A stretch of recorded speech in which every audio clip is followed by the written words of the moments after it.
हरे कृष्ण। तो आज की कक्षा में हम श्रीमद् भागवतम के नवम स्कंद से कुछ चर्चा करेंगे।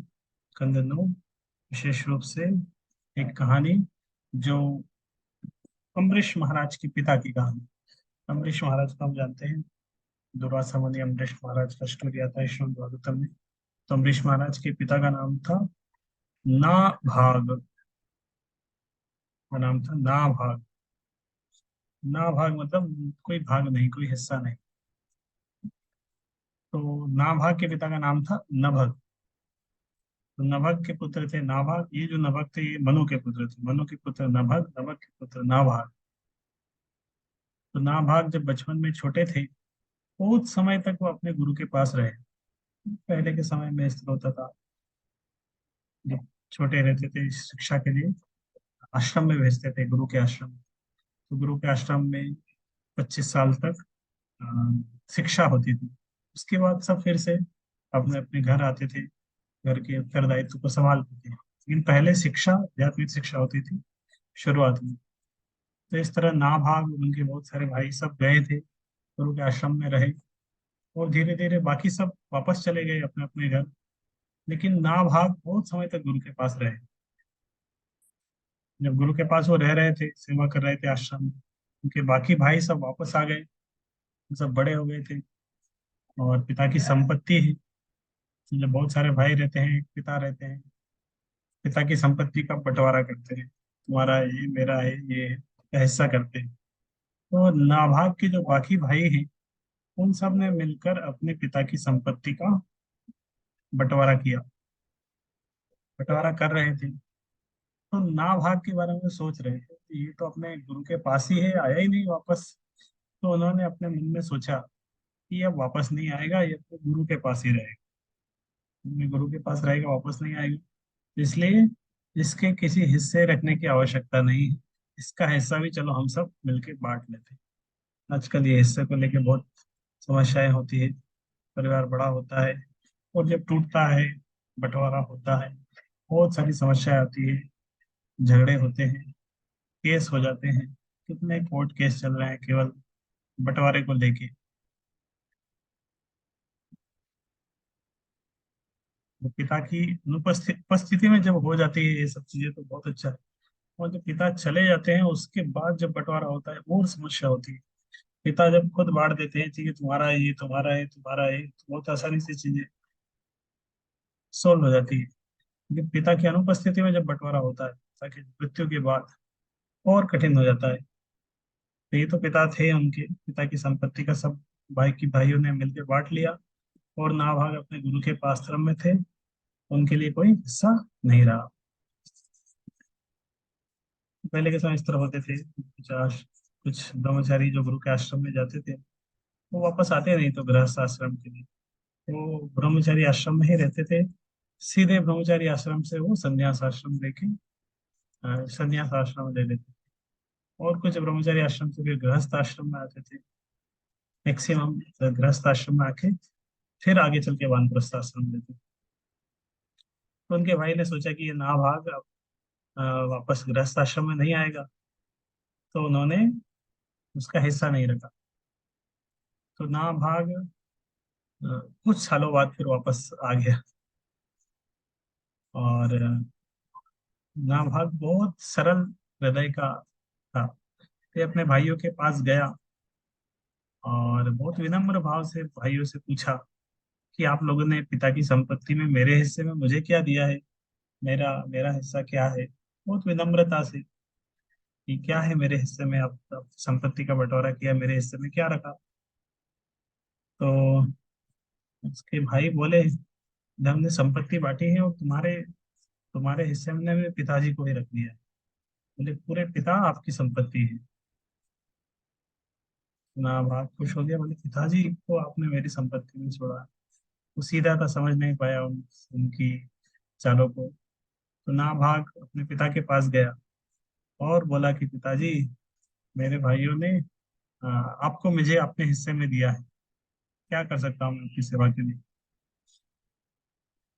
तो उसके पिता हंस रहे थे कि बोले मेरे बेटे तुम्हें तो ये सब लोगों ने ठग लिया है, और वास्तव में मैं कोई तुम्हारी संपत्ति नहीं हूँ और मेरे पास कोई संपत्ति भी नहीं है।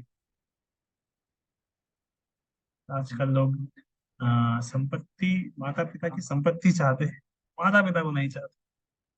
माता पिता इसके पास रहे, इसके पास रहे, वृद्धाश्रम में चले जाए, सेवा कोई नहीं करना चाहते, लेकिन उनकी संपत्ति लेना चाहते हैं। संपत्ति चाहिए, सेवा नहीं चाहिए, रिस्पॉन्सिबिलिटी नहीं लेना चाहते। तो इसी प्रकार एक स्टोरी आती है। एक बेटे का नया नया विवाह हुआ था। कुछ ही समय बाद माता पिता से परेशान हो गए। पिता थे नहीं उसके, माता अकेली थी। और माता को से खुश नहीं था कि उनकी सेवा करना पड़ता है, उनके लिए ये करना पड़ता है, उनका वो करना पड़ता है। तो उसने सोचा कि चलो मैं अपनी माँ को वृद्धाश्रम में छोड़ देता हूँ। वृद्धाश्रम में उनका ठीक से रहना खाना होगा, उनकी जो आवश्यकता है मैं यहाँ से पूरी कर दिया करूंगा।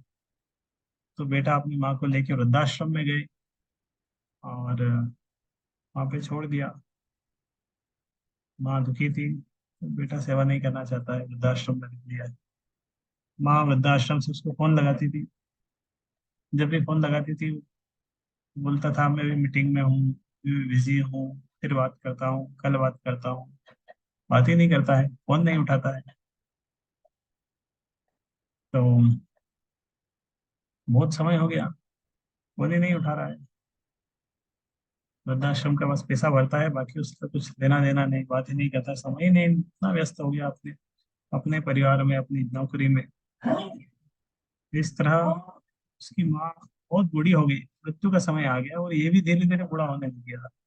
और उसकी माँ का मृत्यु का समय आ गया, तो उस समय आश्रम वृद्धाश्रम वालों ने उसको फोन लगाया, जल्दी आ जाइए, आपकी माँ का अंतिम क्षण आ गया है, आ जाइए, और हमारे बहुत सारे बिल्स वगैरह हैं ये भी भर दीजिए।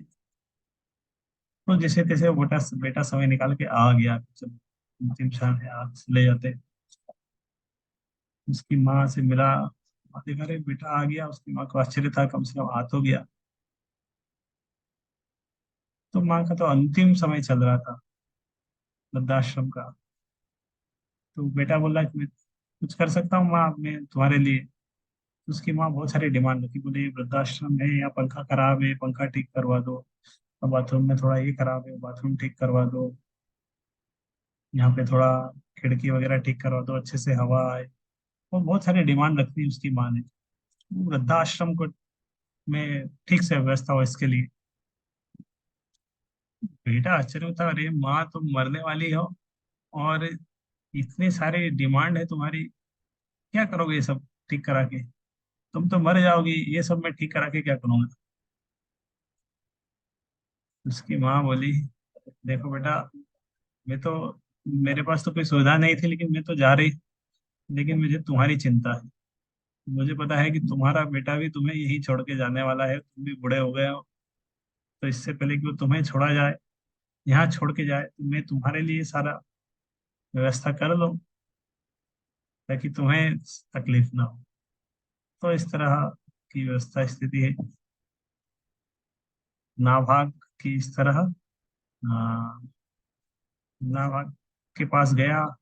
नाभाग अपने पिता के पास गया, पिता बोला कि तुम्हारे भाइयों ने तुम्हें ठग लिया है इस तरह, वास्तव में कोई तेरी संपत्ति नहीं। लेकिन उसके पिता को दया दया आई, और तो सब जानते थे। उन्होंने बताया उसको कि देखो, पास में ही अंगिरा के कुछ वंशज है, वो बहुत महान यज्ञ कर रहे हैं, और बहुत बुद्धिमान है। वो इस तरह छठे दिन अब यज्ञ कर रहे होंगे, तो एकदम से वो कुछ मोहग्रस्त हो जाएंगे, कुछ त्रुटि कर देंगे, और अ, उनको कुछ मंत्र मिसिंग हो जाएगा, वो मंत्र याद नहीं आएगा उस समय में। तुम वहां जाना और उनको उस समय वो मंत्र याद दिला देना।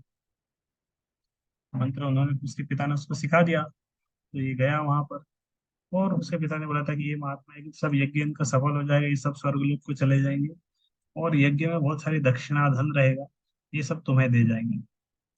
तो नाभाग ने वैसा ही किया, पिता की सलाह से वहाँ मुनियों के पास जाके आ, गया, और वहाँ पर उनके कुछ मिसिंग वगैरह था, उसने बता दिया। मुनि उससे वो बहुत खुश हुए। वो सब स्वर्ग में चले गए, और यज्ञ का बहुत सारा धन वहां से वो उसको दे के गए, नाभाग को दे गए। उसका कोई भाग था नहीं, तो बड़ा भाग अभी उसके पास मिल गया। तो उस समय उसको बहुत सारा धन मिल गया। और जो धन मिल गया तो उसी समय एक और फिर कोई काला व्यक्ति आया था, उस समय आता है, और वो बोलता है कि शिव जी का प्रतिनिधि हुए इस तरह, बोलता है कि ये सारी संपत्ति मेरी है यज्ञशाला की। तो ये तो बहुत सरल हृदय का था नाभाग। ये बोला, यार ये धन तो मेरा है, ये ऋषियों ने मुझे दिया है, आप कौन हो, ये अपनी संपत्ति में अपना क्यों हक जता रहे हो। तो मेरे पिता ने मुझे भेजा है इनके पास, इन्होंने मुझे धन दिया है, तुम कौन हो। बोले चलो तुम्हारे पिता के पास, बताते हैं क्या है। ले जाओ तुम्हारे पिता से पूछो। तो अपने पिता के पास गया, बोले वो कोई एक शिव जी का प्रतिनिधि कोई आया है। तो उसके पिता ने बोला कि हाँ, वास्तव में ऋषियों ने जो यज्ञशाला में जो यज्ञ चल रहा था आहुति में, वो शिव जी को आहुति दी थी। वास्तव में वो सारी संपत्ति शिव जी की है।